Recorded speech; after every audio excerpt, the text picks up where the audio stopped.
Hi, good afternoon. Welcome to the Business Spotlight series. I'm here with Elliot Tierney from E.A.T Electrical Solutions. How you doing, Elliot? Yeah, very good. Thanks, Mike. How are you? Yeah, very good. Thank you. Thank you very much for joining us today and being open to sharing your experience in business with us. So, as always, to kick things off, if you could give us some background as to who you are, what is it you do, how long you've been doing it for, please, Elliot. Yeah, of course. I'm Elliot Tierney, as you've just said. My company is E.A.T Electrical Solutions Limited. So we are an electrical contracting company. We cover all aspects of electrical, to be honest. We're very industrial, commercial heavy. And yeah, we look after contracts all over the country. The majority of our work is around Yorkshire, but yeah, we're open to anything really. And when did you start the business? So I started the business. So if I give you the full story, I went Yeah, cool. self-employed in 2016. The fellow I was working for before I went self-employed, it was really funny with me taking time off for my first daughter's birth. So he was really funny about holiday and whatever else. Anyway, long story short, I got a week off Yeah. for parental leave, and Alexandra, my eldest, she was born jaundice, so we were in hospital for a week. Mhm. And by the time we came out, it was back to work, and that was it. So it was quite tricky. So I decided being told what to do isn't for me. So I went self-employed and started up Tierney Electrical Solutions, which was my self-employed Yeah. business. And then in 2018, the fellow I worked for, he decided to sell his business. He wanted to retire and move to Spain. So he offered me the chance to buy his clients. Mhm. So because I'd worked for him before, his clients and stuff like that, they were quite keen on me taking over. So yeah, I paid him some money and I took all his clients and I set up E.A.T Electrical Solutions. So this was in November 2018 that I set the Awesome. business up. So the first 5 years were a struggle. To be quite honest, didn't know how to run a business like most tradesmen. You go into just doing the work. You're always Yeah. working in it. On the tools. Yes, working on the tools. It was very tricky trying to keep everybody happy, but we retained all of our clients, which was brilliant.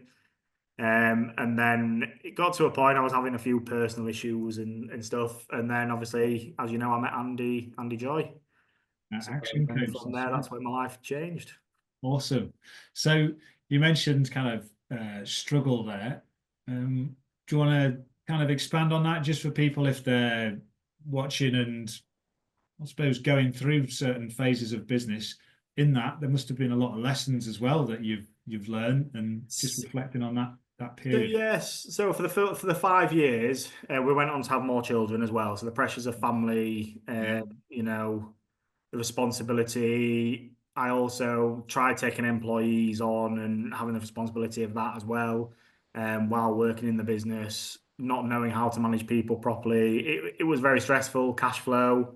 Mhm. Um, you know, as a business, uh, one of the things I've always blamed, and I don't now since changing my mindset, but I always blamed the government. I blamed banks and stuff like that because I was born on a council estate. My parents, they've always done the best for me, but we never had any property that we could use to get loans and stuff like that. Always had to do everything myself.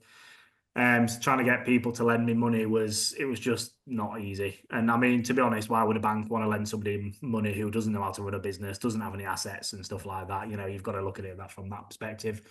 So yeah, it was really hard. I was a usual sort of Brit, I'd say. A lot of people who would go out on the weekend, get drunk, and and to be honest, I did other stuff as well, which shouldn't have done. To try and forget about the week and the pressures of a business. And then after 5 years, I decided enough is enough. I was having some quite bad thoughts as well, to be honest, and I thought I've got to change. So I've become a big believer in the universe, and I was looking through Eventbrite and I saw Andy's 6 steps to success. I went along to that, which you were there, and Mike, and yeah, saw business in a different light. So yeah.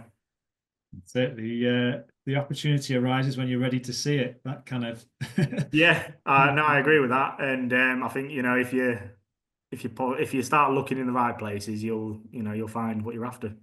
brilliant. So, So.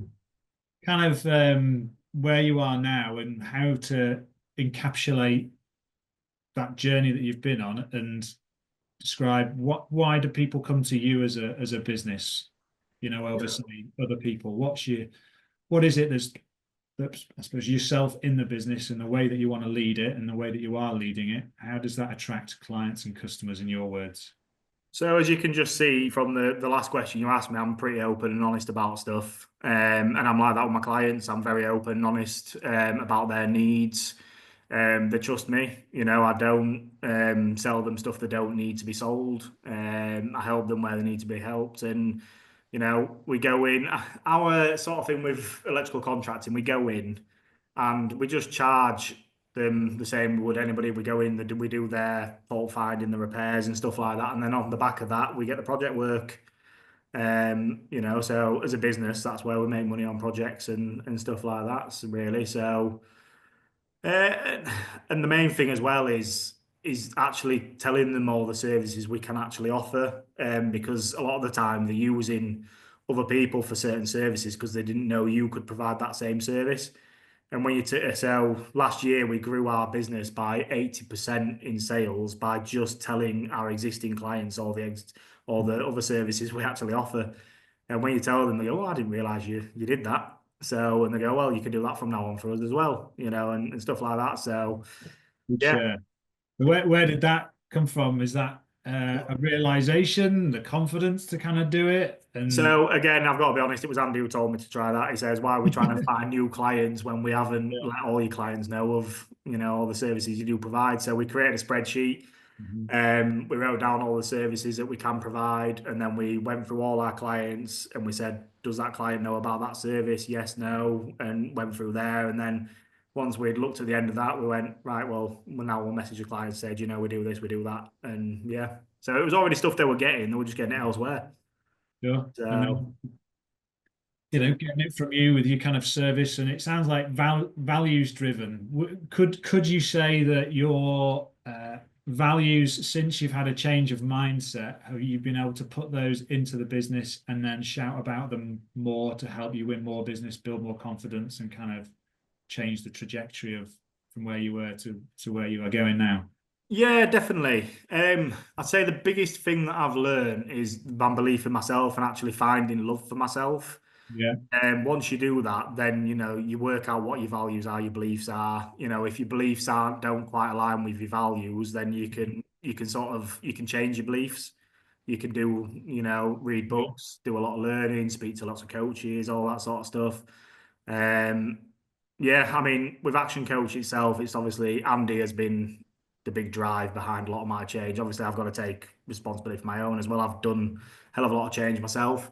But the Action Coach community as well, Andy's network of people as well, it's just been amazing. It really has. I met my personal trainer through Andy as well. So I think business, if you want to succeed, you've got to put trust in people. I Mhm. think you've got to look at your mindset, see what your beliefs are, and if the beliefs aren't working for you, you've got to change them beliefs. Sure. Um, Great advice. I think you've just got to ask for help.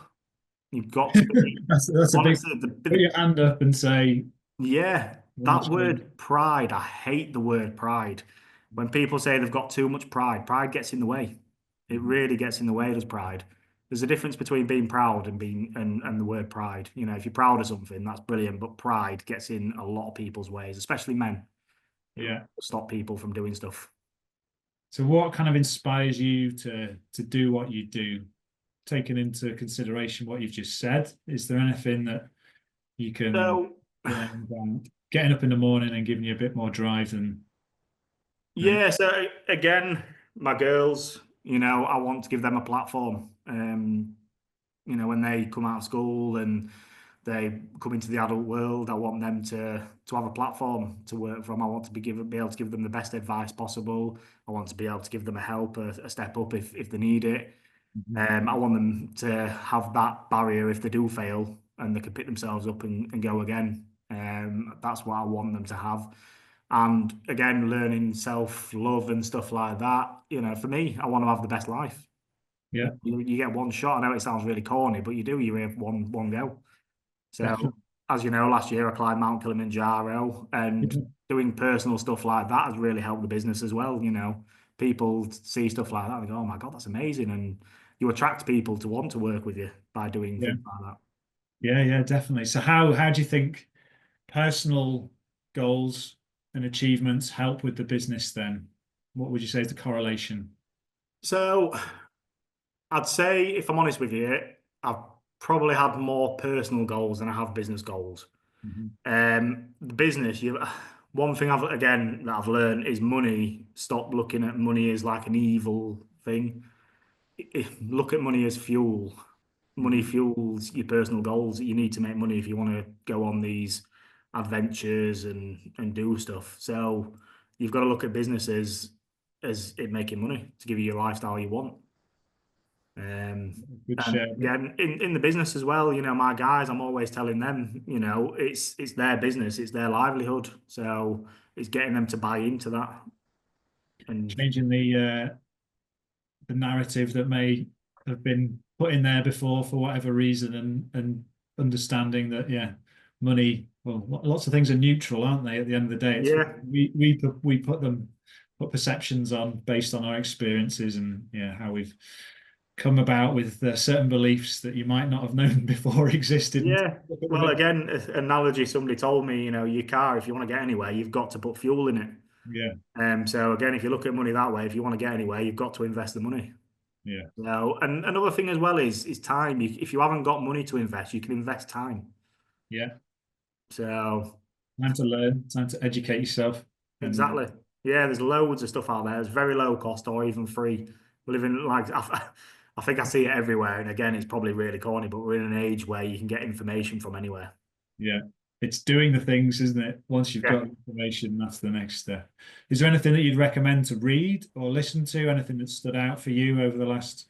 So the book that really sort of, obviously you've got Mindset by Carol Dweck, but you've got the book, I think it's called The Secrets of the Millionaire Mind by T. Harv Eker, and that book Yeah, was it was mind blowing for me. It was, my parents are amazing, absolutely brilliant people.